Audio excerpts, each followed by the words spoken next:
Hello and welcome to Catalyst Happy Hourish with me, Antony. And me, Darren. And today, you've not just got us two. You know, you've had that for 2 weeks. We thought you'd had enough of it. We heard your cries and your pleas for us to shut up. So we invited someone else on. So we've got Bill with us today. Thanks for being here, Bill. Hi, guys. Yeah, nice to be here. Thanks for the invite. Yeah, no, it's exciting. It's exciting. And for anyone that doesn't know, Bill is one of my friends from this end in Sussex, and we're going to hear a bit more about his career. But if anything comes up today within the podcast, any questions, any comments, any whatever you want to send to us, head over to our website, www.catalystyouth.org.uk, where you can find our Facebook, Twitter, Instagram, forums, and so much more, as well as our email addresses, info, Antony or Darren at catalystyouth.org.uk. So there we go. Look at that. We're straight into it. But before we interview Bill, Darren, question for you. Last week we talked about I'm a Celebrity. Oh, yeah. Who's winning? Well, I'm 2 episodes behind now because I didn't get a chance to watch one last night. Oh, okay. But I can tell you who's not winning. Who's not winning? Arlene. She is so boring. I mean, hashtag get her out. I mean, for goodness sake. And Naughty Boy. Oh, my goodness. That guy is such a drip, isn't he? You know, for somebody who's into, you know, music and he's a inverted commas producer, and you just think, all right, he's going to be quite cool. Watch him do that first trial. I've not watched the trial he did a couple of nights ago. I need to get onto that one. But it was like, oh, kill me now. Wow, really, okay. It was dire. It was like, I mean, my grandma could move faster than him, put it that way. And she's got a dodgy hip. She can't get out of a chair. That's her. So who's winning? Who's winning for me? Do you know what I really don't know at the moment? I think it's anyone's game at the moment. Well, we need to decide because last year we put it in quite early and we got it right. Yeah. Bill, do you watch I'm a Celebrity? I do. Unfortunately, like Darren, I'm about 2 episodes behind. But from what I've seen, I can definitely agree with about Naughty Boy. I looked at him thinking, yeah, this guy's going to be quite, you know, with it, a bit jokey, a bit of a lad type. But yeah, he's completely the kind of opposite person I thought he was. Yeah. And I don't really know. I did like David Genoa. Yeah. I thought he was kind of like the alpha / he's got that sort of that hipster sort of character. It's a bit of a strange one this year. Bit of a strange one. Yeah. Yeah. I can't really see any out and out favourites that I can see. Yeah. Normally I'm kind of spot on most years, but yeah, nice. I mean, for me, there's 2 that I think could do it, and it's Danny Miller and Simon Gregson. Yeah, I think they're up there. But maybe we'll have to revisit this, Darren, in our Advent podcast countdown for 12 days. We're going to do. Yeah, at the moment, I really don't know who's out there to. Nobody's jumping out at the moment going, they're going to win. Yeah. I don't know if it's because obviously we've had, 3 days of it not been on TV. So, that's kind of killed a lot of it. And I think it was a bit, apparently they went to a hotel in those, when they had to be taken out of the castle. Yeah, but they're just rumours, aren't they? Is this to do with the old contrabands, didn't they? They when they returned, they confiscated all these items. Yeah, they brought a lot back, didn't they? That they had to. Yeah. I think it's so they they've probably had the really nice soak in the bath. They've had probably a really nice meal. Yeah. So I think they've not had the full experience. Okay. There we go. Yeah, well, we'll see what happens with it, I guess. And for anyone that hasn't watched it, sorry for the spoilers and sorry for the boringness about talking about it, but get over it. It's our podcast. We do what we want. We're presenting it. But I mean, we'll stop there. We will move on now. But if you have predictions, please do send them our way because we'd love to hear them. We'd love to hear if there's anything, that we've just slated Arlene and Naughty Boy, but maybe you think they're the best. Tell us why. We'll tell you why you're wrong, but tell us why. I mean, I could go on about Arlene, but I won't. Oh well, kick us off, Darren. Let's chat to Bill. We brought him here. We don't want him just to listen. Yeah, sorry, Bill. Right. Yeah, but thanks very much for coming on with us today. So with all of our guests, we always do this question. So it's quite an easy one. What is your favourite movie of all time? I have a few, but if I was going to sit there and think my favourite film, day in, day out, last film on earth, never get bored of watching, put on repeat, I think it'd have to be Avengers Infinity War. Ooh, okay. So a follow-up question to that then. Favourite film is Avengers Infinity War. Yes. Do you not then need to watch Endgame as well to get the full satisfaction? The problem is that after I watched the Endgame, it was kind of, you rewatched Infinity War a little bit. Okay. So obviously where they redone it, to do, they went backwards in time and everything else.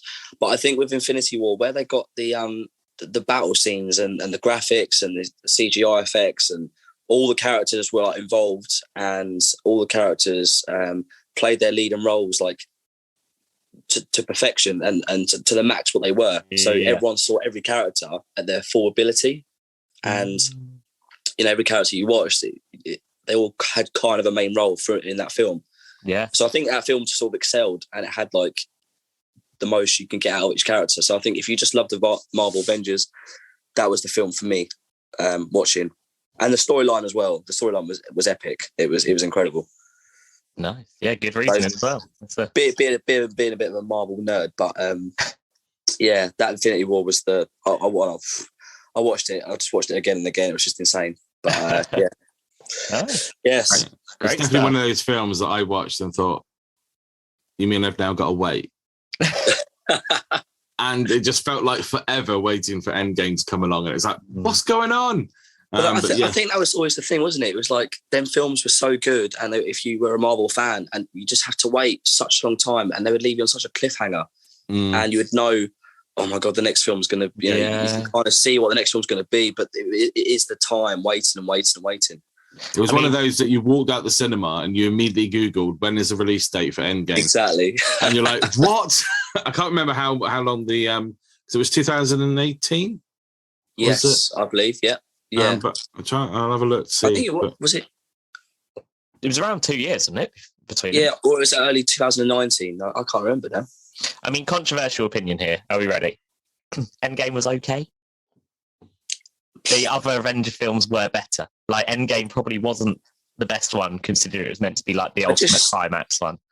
I think with Endgame, I think they after Infinity War again, they limited what could happen. Like, obviously we all know the story, but like I said, it all kind of happened in Infinity War, and it excelled there, I thought. And then that's kind of like, it was just the full film of the full battle scene, and But like I say, you walked out the cinema and you think you were such a good film and you were so happy, but then you walked out, you're like, oh, God, wait so long. And it was just that like instant, right, now another year goes by. Yeah. I'd like to apologise for anyone listening. It sounds like there is some work going on underneath me, and I don't know if you can hear it through the microphone. And we've even changed our day. Literally, when you hear this podcast, we have recorded in the morning, so of the day of release. So yeah, we've even changed the day from a Monday to a Friday, and then it's still we got background noise. My neighbour's being quiet. No, we're gonna go for it. We're gonna go for it anyway, because I don't think it'll pick it up too much. But no, brilliant. That is good reasoning, Bill. Good choice of film. Okay, so our next question that we ask all our guests. This one seems to be the one that people struggle with a bit more. But it's, if you had to pick a favourite artist or band, or if you can knuckle it down to one album, who or what would it be? That's a good one. I think, again, going through my years, I mean, when I was younger, I went through a lot of sort of different genres of music. I went through different types. I hit different teen years, and then I went to different sort of bits of music. But off the top of my head, I'm going to have to say Green Day. Oh, okay. Yeah. And would you pick a particular album, like a good era of Green Day? The album would have to be American Idiot. Yeah. It was in the prime. I think I was, 2004 it was. So I was in year 8. I would have been, 12, 13. Yeah. And I remember it was my brother that who's a couple of years older than me, he was into all his rock music and stuff, and that's kind of how I got into it at that age. And I heard this album, and you know when you just sort of hear an album and it just takes over your music life, it just takes over straight away, and you can't get away from it. I think I must have listened to that album every day for a year at least. But it was more like the kind of music on the album. Every song was just a hit after hit after hit. And when you listen to American Idiot, as it was self-titled, that album, every song after that just sort of took after that, took on, and it just went up and up and up. And the bar was so high of that album.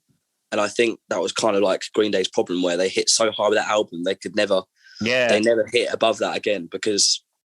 Well, I think that's the thing, isn't it? Is that because when they released, is it Dookie is the one they did before that? Yeah, Dookie, yeah. And they released that and everyone was like, oh, you know, there's no going up from this. Then they did American Idiot and everyone was like, oh, okay. And I think then everyone expected them to do it again and they didn't. You know, it wasn't possible. Well, this is the thing, isn't it? It's like when you got a band who is that good and they they're hitting the radio the whole time. They get, they're playing all these massive hundreds of thousands of live shows of people. Sorry, you do get to a bar, and when you can't excel that, it can kind of have the reverse effect. Yeah. But yeah, I mean, American Idiot and the album, it was incredible. Yeah. And for anyone that doesn't know it, we will put the link with this podcast down, will we? Yeah, but please get your parents' permission before listening to the album. We'll put a parental advisory thing next to it. Yeah, that's a good point. Well, you know, get your parents' permission. Anyone that listens to us, to be fair, you're probably all over 16 anyway. So yeah, and to be honest, it's just available everywhere. I mean, you don't even have to say you're over a certain age, do you, to listen to music? So, but no, brilliant. Two strong choices for film and for artist and album there. I'm impressed with that. I like that. Strong. Good. We'll finish there on a high note. No, Jacob, we'll keep going. That's it. Thanks for joining us. To be fair, even just talking about it now, I think when we finish this podcast, I'm going to have to go listen to American Idiot now. I haven't listened to it for a while, so I kind of get nostalgia starting to go and feel with it. Yeah, nice. Oh, but brilliant. Well, I mean, we have got you here today. For anyone that has listened to our past podcast, you will know that we are currently going through a series where we chat to people about what careers they are in, how they got into that, why they got into that, and what else would they have done if they couldn't have done that. And obviously, we brought Bill here today to talk about his career. And Bill, you've had quite a wide range of careers, but they've all interlinked with each other. So what is it that you do for a job? So I'm currently a prison officer, but I'm actually the title would be a immigration prison officer. So that's kind of it's built as a Cat B prison, and we work with foreign national offenders. So they come from another prison where they've done their time and their sentence for X, Y, Z. And they kind of come to our place as an immigration prison. And then from there, they are deported. So they are banned from the country and they be sent home, obviously because they committed the crime in England. So as you can probably imagine, when I say foreign national offenders, we get all kinds of different sort of multicultures, nationalities, people that come in. And that's kind of what I've got to deal with, really. So it's a prison officer, but we're in a multi nationality prison. Excellent. Yeah, I mean, it's fascinating stuff to hear about it, and it's it's one of those jobs that I think unless you know someone that's done it, if you hear the name, you'd be a bit like, I don't really know what that entitles, but to be able to then chat to you about what it means and what you have to do is really interesting. Yeah, I think when people say prison officer, people automatically just think, you deal with a lot of stuff, and it's one of them jobs where it can all get on top of you and it's really dangerous. But I think a lot of people that I've met and I've said, they ask, what do you do? And you say, I'm a prison officer. They're like, oh my God, wow. And automatically it goes into their head, the question mark. Yeah. So it's one of them jobs that you don't hear someone every day be like, oh, I'm a prison officer. So to them, it's kind of like it's a fascination kind of behind the walls, if that makes sense. Yeah. Especially within an immigration prison as well. That makes it completely different, with them being deported in comparison to a run-of-the-mill prison where it's just offenders. Yeah, and where I work, I work in the Foreign National Offenders Unit, which is built as a Cat B prison. But down the road from us, we've also got an immigration holding centre, which are for people who haven't committed crimes. So it's for immigrants who have come over here on the boats. So as you can tell at the moment, all the news we are getting those people. Yeah. And unfortunately, we are hearing quite a few sad stories about boats coming over and unfortunately people dying and not making it across, which is very sad. But yeah, so at the moment, my work is all touch and go at the moment, and we are having to deal with both sites. So I'm having to go down the road and deal with the other bit as well, where we're getting all the migrants come over on the boats. So with me, it's kind of like it's like a torn between the two sort of things. So I have to deal with one sector with all the criminals, and then I have to go down there and change my mindset and be like, right, this is what's happening over here. Yeah. But with where I work in the prison, it's the main problem we have is that they have all these different cultures and religions, and you're putting them all into one big sort of unit. And they are criminals, and it's when you put all that together, it's like putting a grenade pin. Yeah. So put a grenade and taking the pin out, and it just let it go off. And unfortunately, at work, that's why we have a lot of problems, because you have got a lot of people there who are different religions, and when they don't agree with each other, the racism starts coming out, and they do find out what they do. So I don't understand how, but they do find out in there what each other have done. So Chinese whispers, word gets around, and certain people of different countries don't agree with other stuff. And as you can imagine, it just goes on and on and on. And I'm the one that has to deal with it. So, wow. Yeah. Never a dull day, as I say, never a dull day. No, I mean, that's one of the things within, I'm just going to call it a run-of-the-mill prison, is that a prison guard there is, I mean, in comparison to years ago, I mean, a guard was just a guard. They made sure that you were put in your cell, you had your out time, and then you're back in again. But in today's society, they're more of a mentor now, helping them to rehabilitate and getting them ready for, hopefully, for release date and stuff. So there's more emphasis on the prison guard. So I'm guessing within where you are, there's not much of that. You can't really be that mentor because you're just waiting for them really to be shipped off back to their country, I guess. Exactly, Darren. You kind of hit the nail on the head there. Sometimes they do. Sorry about my voice, by the way. I've just come back from a chesty cough, and I've just realised I probably sound a bit. So I do apologise. Okay. So sometimes they do. Some people do get released from their prison sentence if they're right on the cusp. So they've done a lot of their time in England, but they have to have a strong case, and they have to try and claim asylum and other bits, and it all starts to get all political. A lot of it I don't understand personally. Because, like I say, with the government and immigration laws, it's after you've committed a crime in this country, I don't understand how it all works. But very little do manage to get released. So that mentoring side, that there's a few that you can sort of try and they make you help them. But yeah, you're right, Darren. Try telling someone when they're being deported back to their country, and it could be a war-torn country, it could be, like I say, a third world country. It's like they're in that mindset where they've been over here for all these years, had a family, probably had kids, had their life here. But unfortunately, at the same time, you've got to look at it. They've committed some of the worst crimes in the world. Yeah. So when they're doing these crimes, I mean, you have to kind of be very careful of sympathy and empathy.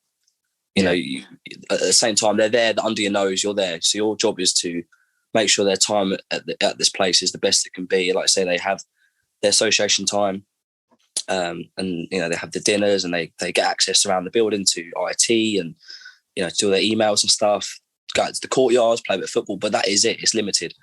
And like you say, it's what do you say to someone? How do you comfort someone when they're being deported and their life is here? And that's where we kind of get on to probably another conversation of obviously the stuff that goes on in their head, mental state. And it is me that has to deal with that, because obviously anything that happens going down that road, I've got to prevent it. And that's where the role becomes challenging in itself. Yeah.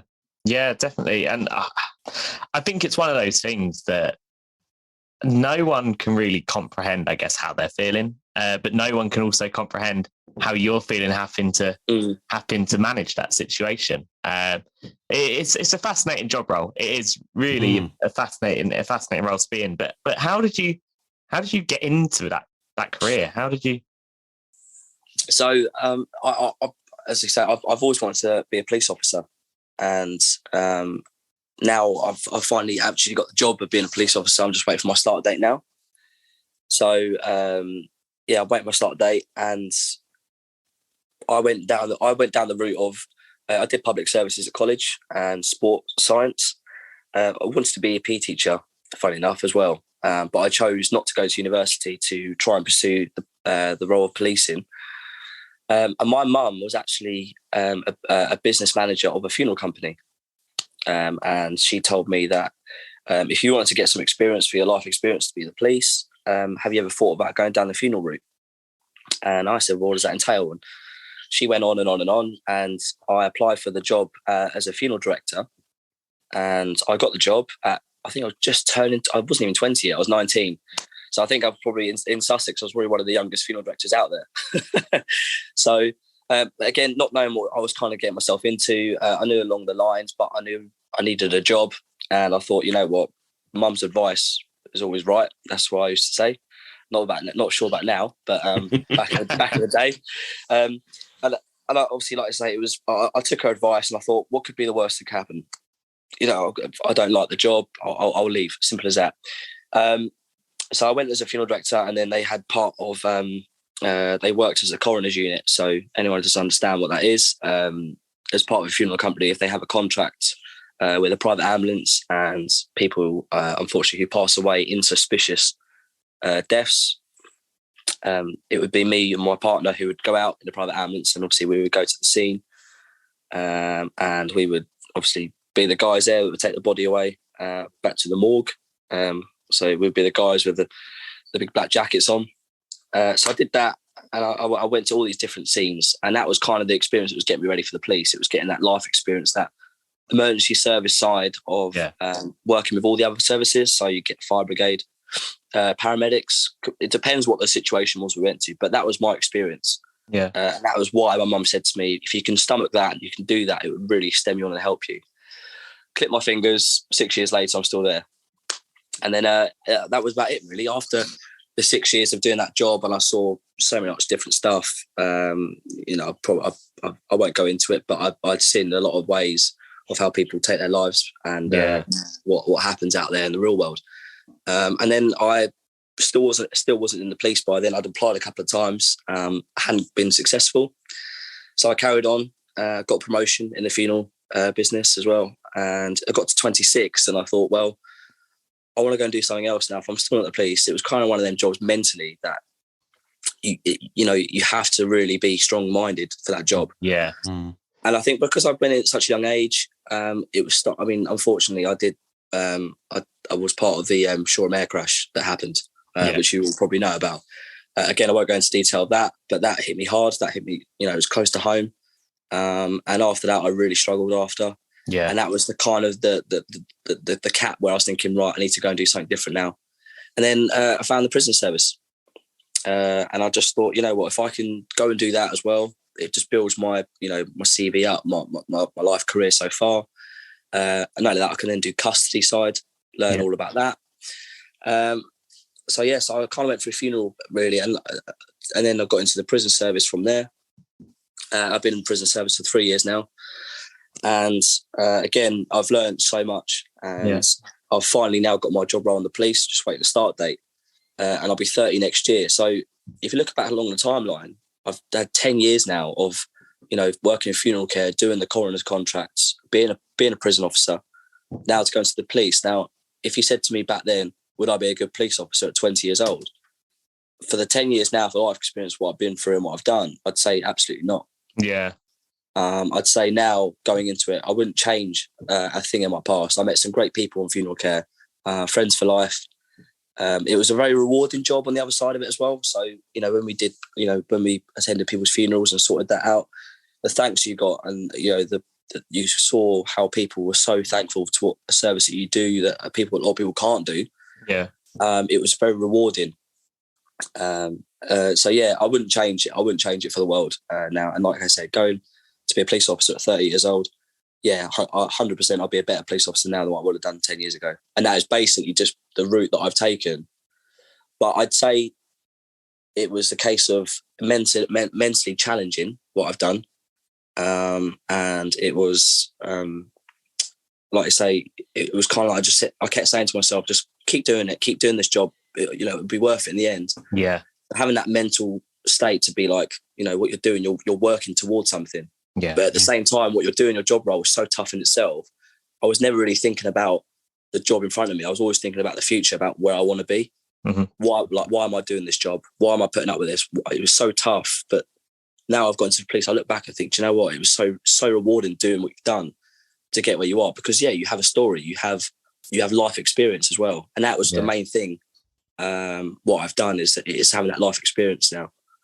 And it has changed me, but I think it's changed me for the better person I am today. Because the life experience that you learn about the real world as well. And it's, but yeah, now I'm in the police, waiting for a start date. It's all worked out quite well.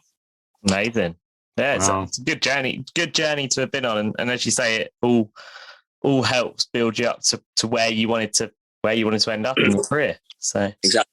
Plus, I mean, like you, Anthony, I remember back in the day with you lads, it was, I remember when I was in the funeral service, I'd come and we'd go for a drink and it'd be constant questions like, oh, what did you do today? What did you see today? Oh, all these stories. It is that fascination. It is that, like, if you know someone who does that, it can be quite interesting to someone who, and it is one of them jobs, especially in the funeral care and the prison service, that you don't know what goes on behind those walls. Yeah. And I think that is the biggest question mark of people's head. It's like that fascinating, oh, what happens? Oh, what did you do today? Oh, what? And then when you start telling the stories, it's like you've got people hanging on your every word. And being that person where they're hanging, it's very strange. It's very strange. Yeah. Yeah. I mean, it was always a case of, I mean, we've known each other now for 8 years, something like that. And it was always the case of, we'd be like, oh, what have you done today? You tell your stories. And then I currently was working in a school. So I'd be like, oh yeah, I just turned up. You see, that was the thing as well. But, everyone used to say to me like, that, I'd say, oh, even if you meet people and they say, oh, what do you do? And you tell them, and then they're like, oh my God, when I say, well, what do you do? And they're like, oh, I work for insurance, or they're like, yeah, it's not as exciting as your job. And I'm thinking, it's like, it's not, for me, it's like, it's not about that. But then because my job is on that scale where it's so interesting, when someone comes in with another job that's not so interesting, it's not my job's better, because it's not. It's just a case of it. It peaks at that thing, doesn't it? Where like my job, it peaks at that like interesting, and then they go to their job, and I'm like, oh. But I'd say the biggest thing with that job as well, like, is having that job for the 10 years I've done these two jobs, is the support network. I mean, you boys and the other lads have always been there for me if I've ever had a tough day. Which has been really nice. And I think if you've got a good support network around you, you can do them jobs for a sustainable amount of years, which obviously I have done. And that is built. I've had my family, my girlfriend, and you lads have been amazing. Like you say, if I've had a bad day, I remember, you're always there for me. So and that is a major, major thing. It's a major key.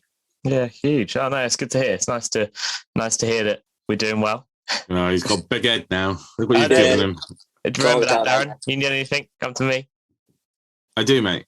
Yeah, I know you do. When I need to moan, and vice versa when you need to moan. Oh, but yeah. Oh, brilliant. I mean, I think we've gone through quite a lot of questions there that we were going to ask. I'm just trying to think of other ones. Now. Yeah, sorry, I don't know if I've answered all the questions in one there, but no, it's good. It was kind of like with that job role, I couldn't. If I just stopped half that conversation, it wouldn't carry itself on. So I kind of had to sort of. Yeah, no, it's a difficult one. We can adapt for professionals now. Yeah, I mean, it is. I mean, it is with jobs. It's that if you don't know what actually happens, because, we all know a funeral director, they deal with funerals. That is about how much we really know.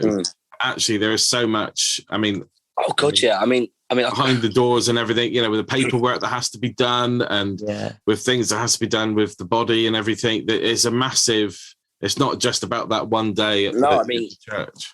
When I was in funeral care, I did everything. In those 6 years, you kind of had to learn everything because, some days we had short staff, people were ill, we were really, really busy. You kind of had to adapt. I mean, people think funeral director, you deal with dead bodies. And it's kind of like, well, let's just try and open up that mind a little bit more. It's not like you deal with the funerals. You have to transport from hospitals, when they come to the funeral home. I mean, I learned to dress, for the chapel visits and stuff like that. So if you went and viewed your loved ones, I was the one who I dressed the bodies, and you learn to do all those sort of things, which I thought was a skill. Like especially like I didn't get involved in the embalming kind of things, but all that stuff, it is a skill. Someone has to be trained to do that, and I there's a lot of skills that go on behind the doors, and you've got to be a certain person to be able to deal with that and adapt that mentally. And I went to the funerals. I drive the cortege, the limousines, the hearses. You'd have to learn how to drive all of them. Yeah. Again, it's very difficult in that moment. Do they go faster than like 5 miles an hour? Because it does my head in. Listen, I'd be lying now if I turn around. I don't know who's going to be listening to this, but I mean, I'd be lying if I turn around now and said that once the funeral was over. Yeah. Reiterate that funeral was over. Yeah.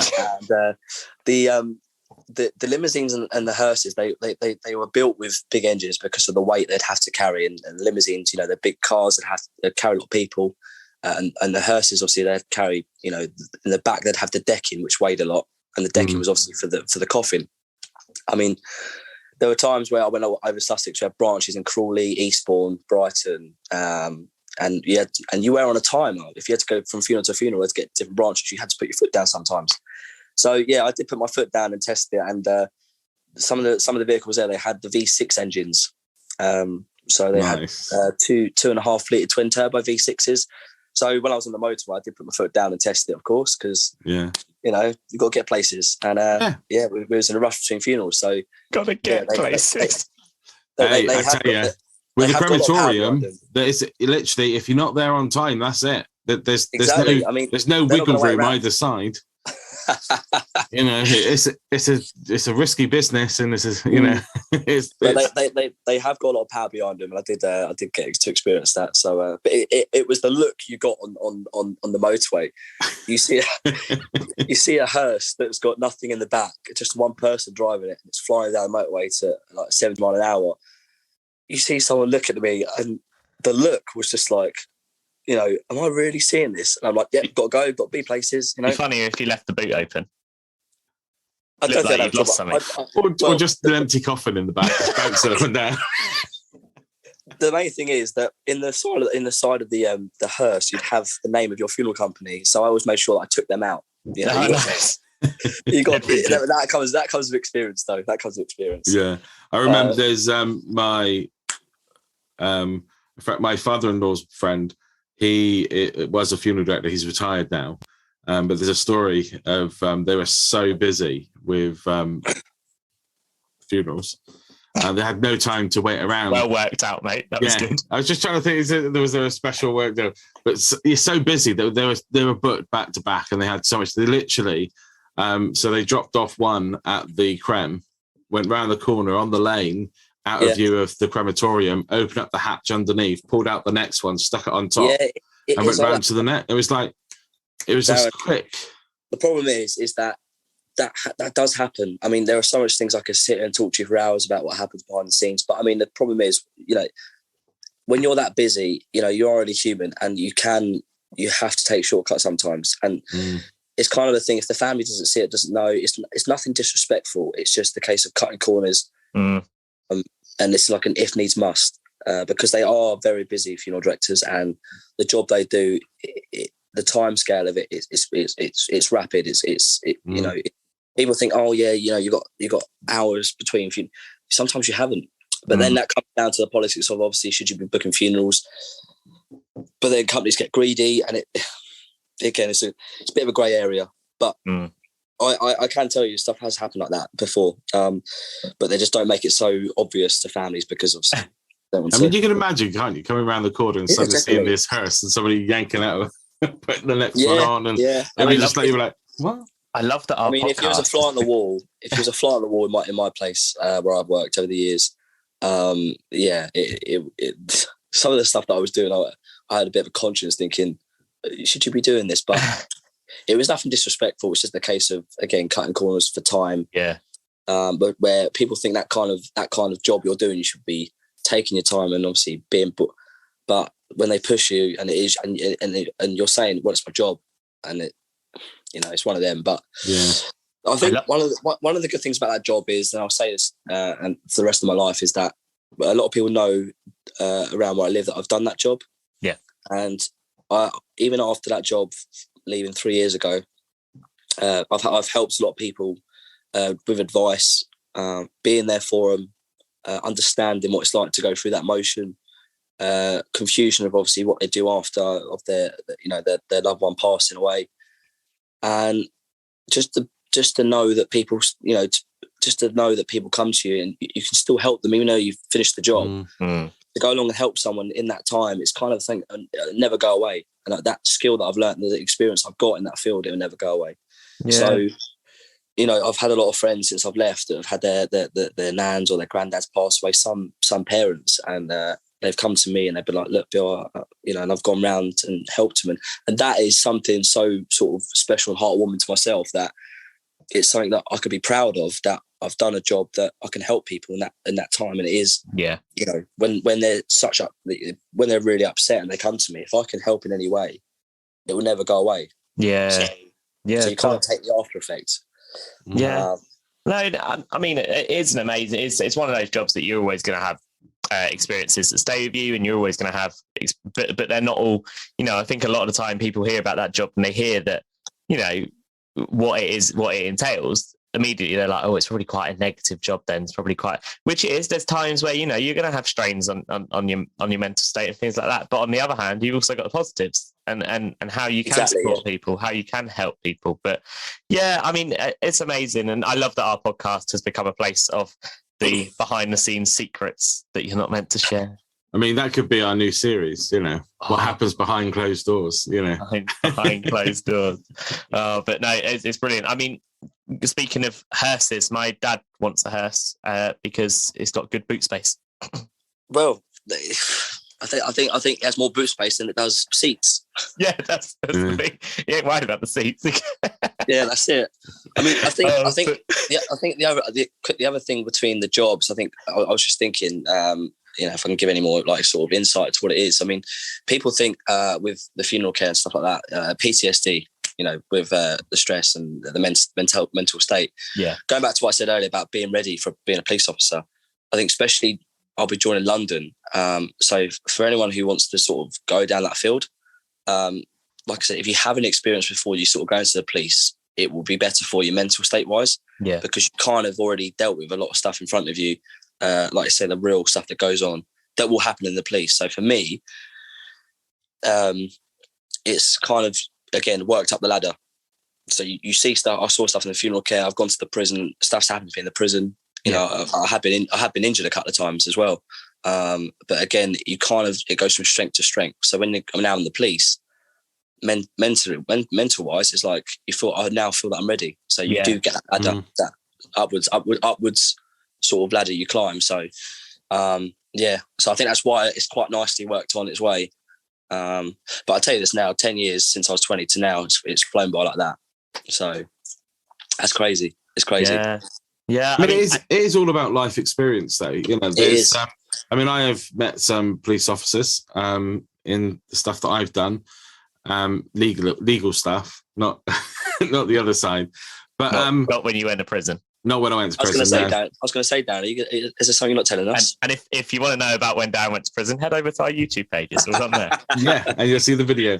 But no, it's you can tell those that have had experience and those that hasn't, because just their attitude towards things.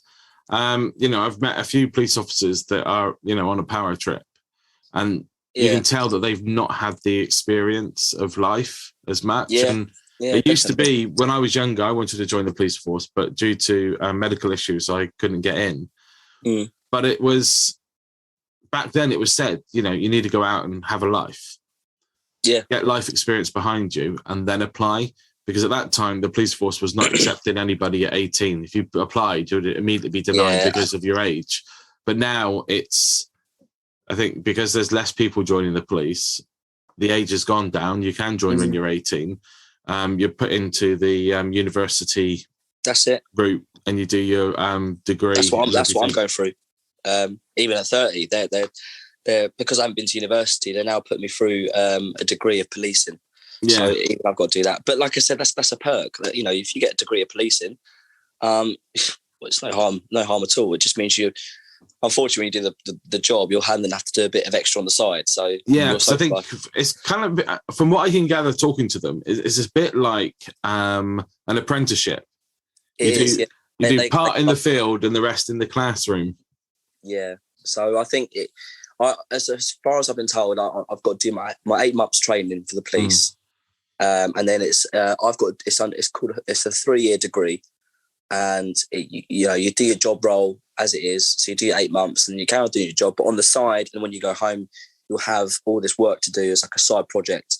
And over the 3 years, you do modules, you do all your booklets, and then after the 3 years, you do your exams. And if you pass them, then obviously it's a university degree in policing. So it is the extra work, but like I said, it doesn't bother me. I mean, I've spoken to people and they're like, "Oh, I don't want to do a degree. I don't want to." I'm sitting there going, it's not like it's going to be a massive burden to you, to be honest. You're going to learn all of what there is in the job. So when you do your exam, it's going to be you're not going to be not aware of it. You'll know the answer because you'll know your job role. Yeah. So it's kind of like an easy way to get a degree, and it's an easy way to get your policing degree because you're learning it all in the job. So you're not going to struggle on the exam because it is just your day-to-day job, what you do, as far as I've been told. So, so for me, it's like a win-win, really. Okay, it's a bit of an extra work, but, they're going forward with the times and you're getting a degree. And if anything, you ask me, it's kind of like it will filter out a lot of people. Yeah. Yeah. But like I say, even in the prison service now, like you say, Darren, going back to what you said about the power trip, the officers that you see, especially for me, I can determine within 20 minutes of talking to someone what they're going to be like. But then that's down to experience. And you see some people go around and they talk to prisoners, and the attitude is awful. And I step back and I look at them. But the only part about that is that they're only making themselves worse for themselves, the prison officers, because it's a big thing in there is respect, as you know. So they'll go around and be this power trip and talk to them like, however they want to, and try and be above them and, not talk to them in a nice way, but it's only going to come back with them because they'll be rude to them, and they're going to, if they're rude back to them, what they're doing, they're making their own job more tough. Yeah. And I will say this is that it's good to have people on your back. It's good to have people who back you up, because there's a lot of trouble and drama in the prison, and I've had prisoners back me up, and they back me up purely because we've had that camaraderie, that sort of like, that what's the word? It's also the respect as well, I think. Exactly. But you had that rapport with certain, prisoners, and they have your back. And I tell you this now, when it goes down, if they've got your back, it is a godsend because, you've got people extra there. Yeah. If there's not staff around and something's happening, they'll step in. Yeah. No. But like I say, it's how you should be with them anyway. You're not there to judge them. You're not there to be there and, judge them for what they've done. You're there to provide a service, and that's it. Yeah. But a lot of officers, they take it upon themselves and it goes to their head. And like you say, it kind of, but then that's the grey area of the sort of prison service. It is one of them jobs. So, I mean, as Darren says, you've answered a lot of the questions that we have on our list, but one of the ones that I don't think we've heard a lot of is, what would you say is your favourite and appropriate moment from your job then? Like, what is the standout to you of a moment in your job? Are we talking about the current job, prison officer now, or? I'll let you pick completely. From what you've talked about today, that 10 years, what would you say is the standout moment? That's a tough one, and you've kind of caught off guard there. I mean, I'd say, God, it's really caught me off here. I'd probably say the moment I left funeral care, because when I left funeral care, the team I had around me, the send off that I got, the goodbyes that I said, the presents I got. And I had this video sent to me by a few of the guys, and it was a montage of pictures taken like from where our nights out, from work dues, and you know, and a couple of pictures at work and stuff. Obviously not on that side, but just appropriate pictures. And it kind of made me realise at the age of 26 that what I've just done in that job, and I'm never one to blow my own trumpet.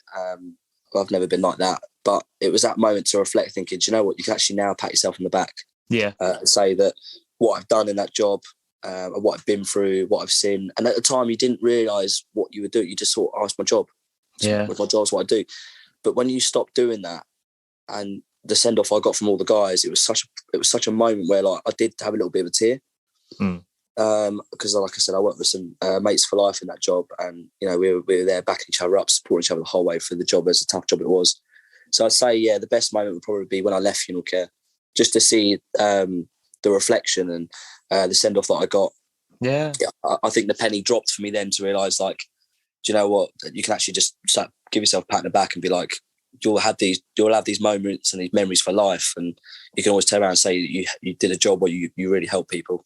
No, and I think that's the perfect answer to that question. I think really, there's that you say it threw you off. I think that was spot on. I think with that as well, what I just said is that when I go to the police, I'll take a lot of this with me.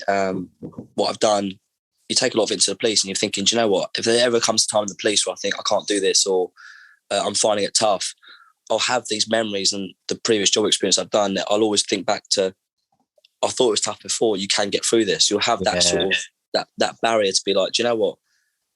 You've felt this before, but that experience will help you get through it. So I'm kind of saying to myself, the police would be different. It'd be tougher, I think, because obviously you'll cover all aspects, especially in London.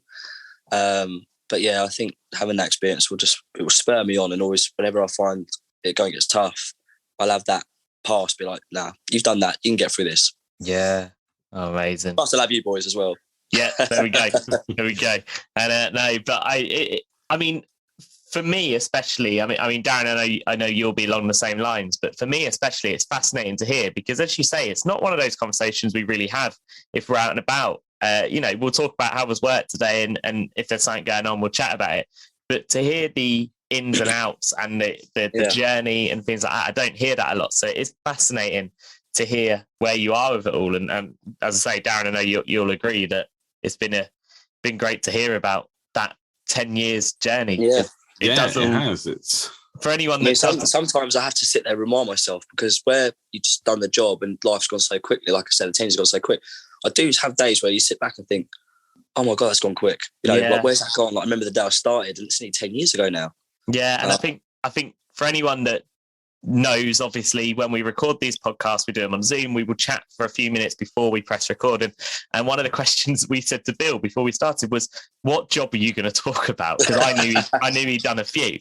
And Bill, your response was, you know, oh, well, you tell me what you want me to talk about, but they sort of all interlinked together. And I think this podcast has really shown why you now struggle to answer that question, because they really do interlink together. Definitely.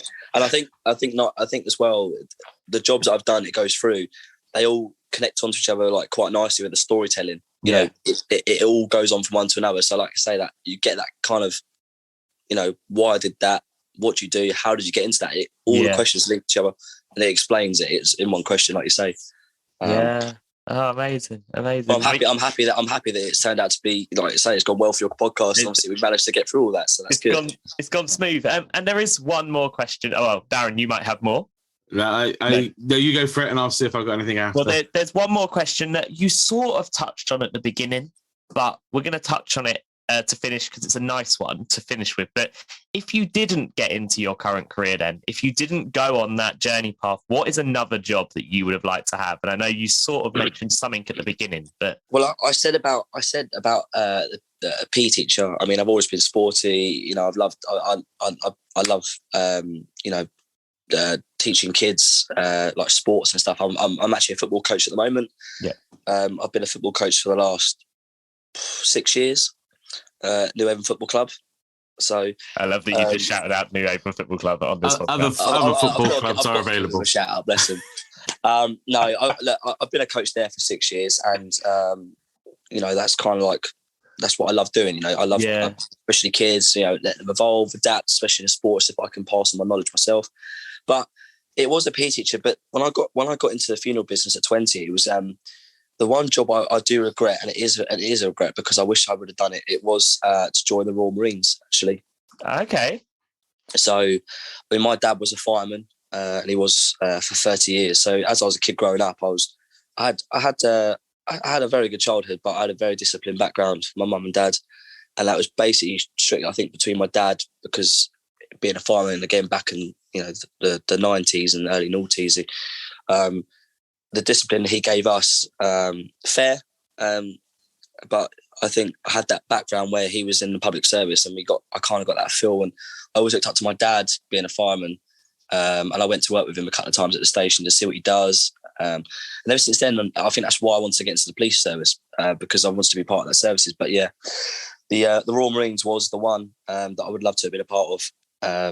But the stuff that held me back from joining was the police. It was me. I give myself time thinking I don't want to go and join the Marines because I want to be in the police. So when I applied, I wasn't getting in. I had to make the choice: do I just go for the Marines and then come back? But as I got older, I've learned that if I joined the Marines at a young age, it would have been good because then when I come out of the Marines, I could then join the police and I've had all that experience. So, but that is the one job that I would have loved to have been a part of. And obviously, like I said, if I'd done that for 10 years and at the age I'm at now, I could have come out now and gone to the police. But I say that, but then like I say, it comes with fate. Would you be in the same position you are now? Would you know the same people? So it's one of them, isn't it, really? I mean, but like I said, when I get into the police, what I want to do is the SO19, which is obviously the firearms. Yeah. So if I can get some experience in that, maybe the regret of joining the Marines and doing all that sort of nitty-gritty stuff might go out the window. Yeah, and as you say though, like the experiences you picked up throughout the jobs you've had done, you wouldn't have had them. And it's interesting to hear that obviously the two jobs that you potentially could have done was the Marines and a PE teacher. Everything you've done is very much a public service, isn't it? It is to help people. It is to exactly. That is I think that is definitely the kind of person I am. I think I've taken after my mum in that respect, and I think obviously my dad being a fireman, I looked up to him and as he helped people, and again I just got a feel for that, and I wanted to be like my dad, basically helping people, and he is like what I am outside the fire service. He's always doing things and trying to help people and be the best version of himself he can be. So, but like I say, I know I say about the regret for the Marines, but as I touched on earlier, I wouldn't change what I've done in the last 9 or 10 years at all. But like you say, it is what it is. Oh, that's amazing. That's so good. Yeah, I mean, it's amazing to hear your life story so far. And I think, we need to have you back on in probably a year's time to... once you've got into the police, Yeah, to see how that first year has gone for you. So as soon as you get your start date, a year on from there, I think it'd be really good to... definitely. I'll be happy to come back on. And to this, could be our part two then. Could be part two. Yeah, definitely. Yeah, just to hear... I'd love that, guys. I mean, the thing is, Darren, you're making promises later, so we've got to fit a year's worth of podcasts in between that. So we've managed so far. Hey, put it this way: if the podcast goes quiet, we'll be back in a year. It's fine, and if you can squeeze in a podcast at 10 o'clock in the morning on a Friday, you're doing fine. Yeah, but that's definitely that would be really cool to hear how that first year's taken, especially to hear about, as you say, you're having to study alongside it. So to hear how you're managing that. I feel like a part two would answer the follow-up questions, definitely. So I'll be around, guys. And you will be in a very different stage of your life then, I'm sure. I will. It's all change. So. I will. Brilliant. Well, Bill, thank you so much for joining us today. Thank you, guys. Thank you, guys, for having me on. I've been looking forward to it, to be fair. I know, funnily enough, just quickly, I know we agreed this podcast, didn't we? We were both quite drunk. We'd had a few drinks, yeah. We had a few drinks and said to me, I'd love to get you on a podcast. And of course, I was like, yeah, that sounds great. So, I was looking forward to it, guys. It's been a pleasure. That's how we get all our guests. We apply them a drink and then they say yes, and then we get them on. Yeah. Just send out. Just send Antony out on the scout on a few beers. Do you want to do a podcast? No, it's been great, guys. Honestly. Oh, thank you very much. Well, as always, I have listened to quite a few of your podcasts, and when you got was it Simon Thomas? Yeah. Obviously for me, I used to love watching him present on ITV when he did the Champions League and the football and stuff. And when I saw you got him, I was thinking, wow, that was very, like, it was impressive. And I remember listening to a podcast and I just thought, yeah, so you've had a good. I've listened to quite a few guys, so it's a good show. That's positive. And I mean, while we talk Simon Thomas, by the way, anyone that's listening to this that is on Twitter giving him grief for getting the goalkeeper's name wrong, get over it. Leave him alone. He's doing a job. He got one name wrong. Well, it's his job, though, isn't it? Don't you start. To be fair, what Darren just said there, I like that. It is his job.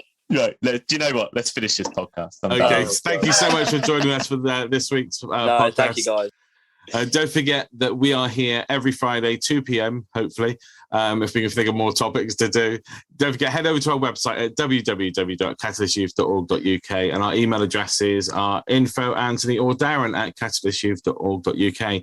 Don't forget, we've got social media, so we've got our Instagram, we've got our Facebook, and we've even got a Twitter account that we very rarely use. A very quiet Twitter.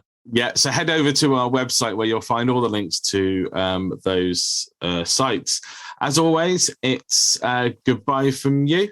It's what? Throwing Antony off. That As always, make sure he's on the ball, see? As always, it's goodbye from him. And it's goodbye from him. See you soon. Cheers.